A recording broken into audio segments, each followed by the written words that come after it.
Imagine opening your eyes. Not in New York, not in London, not even in your own home. Instead, you wake up somewhere around 10,000 BC. You don't have a bank account, you don't have a degree, you don't even have a dollar to your name. All you own is a sharpened stone, a wooden spear, and the clothes made from animal skin on your back. Now here's your challenge. Your goal isn't just to survive. Your goal is to build a family so wealthy that, hundreds of years from now, your descendants become the most powerful clan in the region. Could you actually do it? It sounds impossible. But here's the surprising part. The people who became wealthy in the Stone Age followed principles that are almost identical to what creates billionaires today.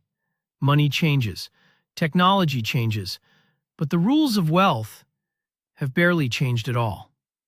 Let's find out if you would have made it. The first thing most people would do is become the best hunter they possibly could. After all, better hunting means more food. More food means respect. More respect means survival. Sounds logical. Except that's exactly why most people stayed poor. Think about what happens after you catch a deer. Your family eats it. Maybe the tribe celebrates. A few days later, it's gone. Tomorrow morning, you're back to exactly where you started. You have to hunt again. Every single day. Your wealth disappears almost as quickly as you create it. In modern terms, you're living paycheck to paycheck. No matter how hard you work, yesterday's effort doesn't make tomorrow any easier. Now imagine one person has a different idea. Instead of killing every wild goat they catch, they keep a few alive. At first, it doesn't look very impressive. In fact, the rest of the tribe probably thinks they're wasting perfectly good food. But then, something incredible happens. Those goats have babies. A few become several. Several become dozens.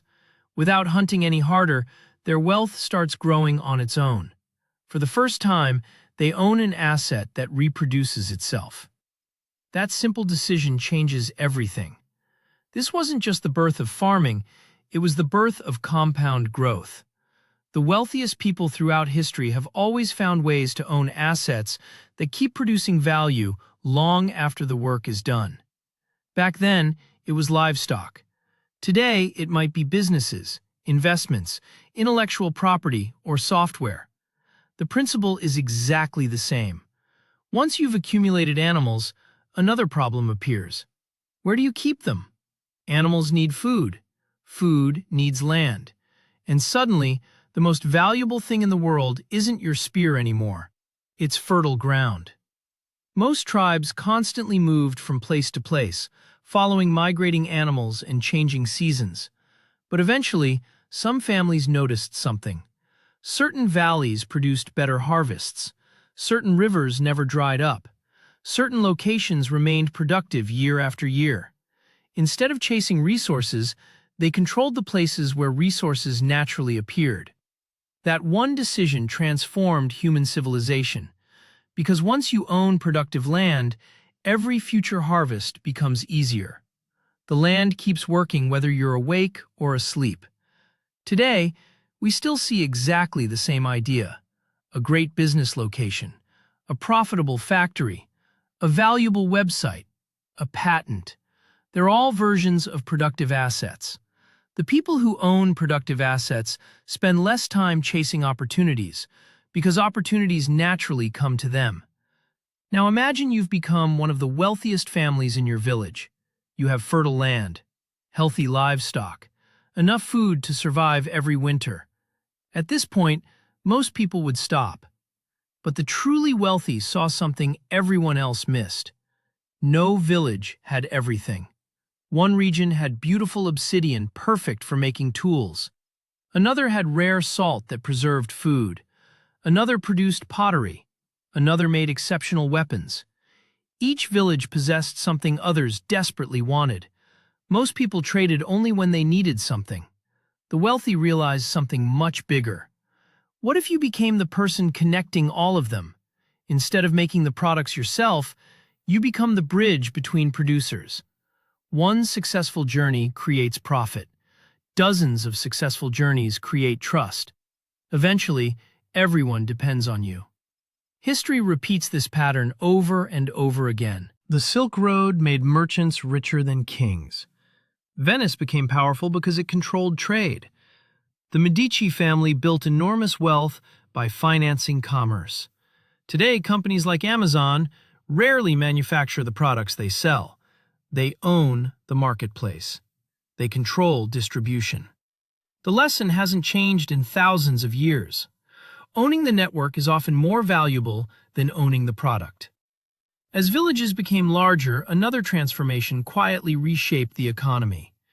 In the beginning, everyone tried doing everything. They hunted, they built shelters, they gathered food, they made tools, they raised children. It was exhausting. More importantly, it was inefficient. Then people began specializing. One person became an expert toolmaker. Another became the village's best hunter. Someone else mastered pottery.